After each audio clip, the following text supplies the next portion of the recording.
الفيلم بتاعنا بيبدأ في مكان مقفول، وده بيكون مركز استقبال مكالمات الطوارئ 911. الإضاءة حواليه بتبقى هادية وبتديك إحساس بالقلق. الكاميرا مركزة على جو بايلور اللي هو بطل الفيلم بتاعنا. الراجل باين عليه الإرهاق والتعب النفسي، لابس سماعة وداخل على شغل، وشكله بيبقى فيه حاجة شاغلة دماغه. جو بيكون قاعد بيستقبل مكالمات من الناس بس مش بتلاقيه مرتاح خالص. المكالمة الأولى كانت من حد بيتكلم عن حادثة عربية بسيطة، وجو بيستقبل المكالمة بعصبية وبيقفل بسرعة زي اللي مش قادر يستحمل أي حاجة دلوقتي. كل مكالمة تانية بتيجي بتزود توتره أكتر. في ناس بتطلب حاجات تافهة هو مش قادر يركز معاهم، وتحس كده إنه مش مستحمل الحياة اللي حواليه. وأنت بتتفرج بتحس إن في حاجة غلط، لأن مفيش موظف طوارئ طبيعي بيكون متوتر بالشكل ده. كل حاجة بتمهد إن في حاجة هتحصل تقلب الدنيا. المكالمة اللي غيرت كل حاجة. وسط المكالمات العادية اللي بيستقبلها فجأة بيجيله مكالمة من ست اسمها إيميلي، وأول ما بتسمع صوتها بتحس إنها مش بتتكلم بحرية. صوتها باين عليه الخوف. الست دي مش بتقول على طول إنها في خطر، لكن كلامها فيه لغز. جو بيشم ريحة إن في حاجة غلط، فبيبدأ يركز جدا، وصوتها بيتغير وبيبدأ يسألها أسئلة ذكية علشان يفهم هي فين. وهي بتحاول تلعب معاه لعبة وبتحاول تلمح له إنها مخطوفة من غير ما تقولها بشكل مباشر. بعد شوية من المكالمة بنعرف إن الست دي مخطوفة في عربية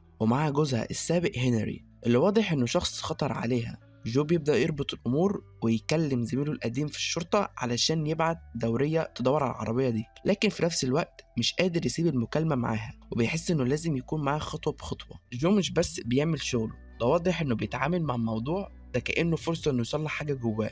ومن خلال المكالمة دي بنكتشف إن في حاجة مضايقاه شخصيا، حاجة تخص شغله كضابط شرطة قبل كده. جو مش مجرد موظف طوارئ، هو واحد عنده ماضي مليان ومشاكل وضغط نفسي. خلال المكالمة دي بقى إيميلي بتبدأ تتكلم أكتر عن أطفالها، وبتقول إنها خايفة عليهم من جوزها هنري. وجو بيحاول يهديها ويقول لها إن في دورية جاية، لكن اللي بيحصل بعد كده بيقلب كل حاجة حرفيا. إيميلي فجأة بتقول إنها كانت بتحاول تحمي أطفالها، وبتلمح لحاجة مرعبة إنها رمت ابنها الصغير من فوق الكوبري. في اللحظة دي بتكون صدمة والجو، وبيقف مذهول قدام اللي سمعه. في اللحظة دي كل حاجة بتنقلب، وجو كان فاكر إنه بيساعد ضحية، لكن بيكتشف إنه بيتعامل مع حد عنده مشاكل نفسية خطيرة. هنا بيدرك إن الموضوع مش سهل زي ما كان متخيل، ومفيش حل سحري. الست دي مش مجرد مخطوفة، دي ست مجروحة نفسيا وجسمها كله مليان خوف وهلع. جو بيبدأ ينهار بعد ما بيعرف اللي حصل، وبتحسه فقد السيطرة على الأعصاب. قاعد بيتكلم مع زمايله في المكتب، مش قادر يلم الدنيا حواليه. كل ده في نفس الوقت اللي بيحاول فيه يكمل المكالمة ويحافظ على هدوءها. في نص كل ده بنعرف أكتر عن جو. هو كان ضابط شرطي قبل كده، واتهم قبل كده في قضية عنف مع واحد كان قبض عليه قبل كده. يعني جو مش ناسي اللي عمله، والذنب ده مش سايبه. وتحس إن المكالمة مع إيميلي بتمثل صراع داخلي جواه.